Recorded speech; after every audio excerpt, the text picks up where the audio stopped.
Okay, so this shape is actually something we had hanging up on the wall. And what is this shape? This is a projection of a 5-dimensional hypercube. Yeah, this is an old project we did, and it's a 2-dimensional projection of a 5-dimensional hypercube. And what's actually really neat is, however that projection works, you can make it out of the Zoom tool set. Yeah. And so, since we had a 5-dimensional cube laying around the house, as one does, we decided to give it a try. Now this I think was a little bit more complicated, but I'll let you guys talk about it because you worked on it all by yourself. No, I didn't help at all. Yeah, so this one was difficult for a lot of reasons.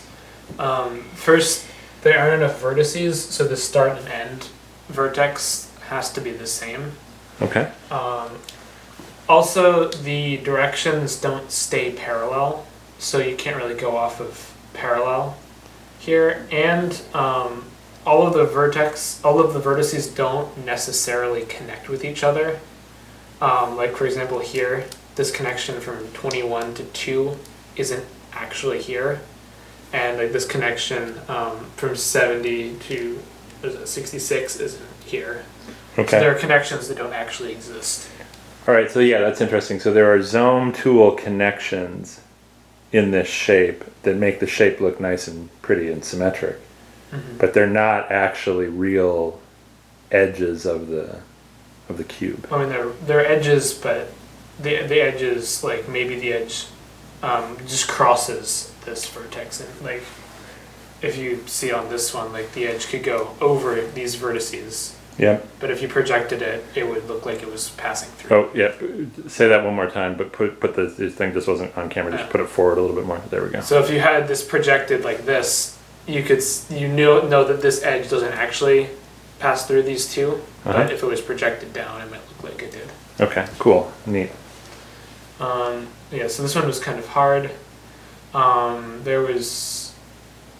So basically how this works is this ring here is all the numbers that are one number divided out of our original number, which was 2,310, and a couple that are 2. We had each of the 5 primes divided out of 2,310. I think alternate like this. Yeah. And then there are a few that have 2 primes divided out of them. Yeah, the other 5 in here.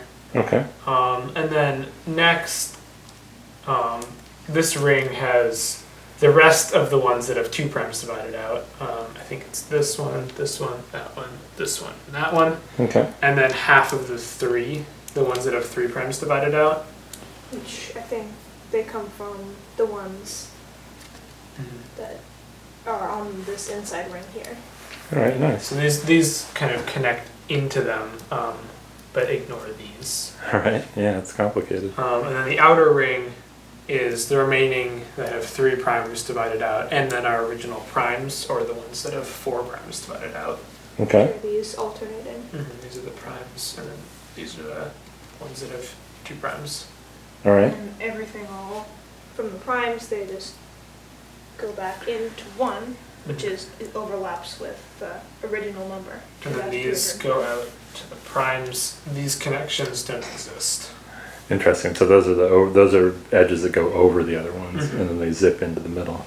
Yeah. That's really cool. So what are some things you learned labeling these? Well, I mean, in maybe projecting a shape doesn't mean it has the same qualities because of the fake edges and because the different directions. Dividing by prime wasn't parallel, like these are dividing by the same prime necessarily. Okay. Interesting. What did you learn?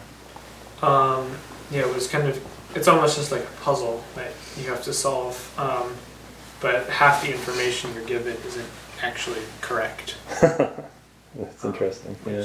Kind of threw us off. Yeah, this is cool. This is a fun little project. All right, great job, guys.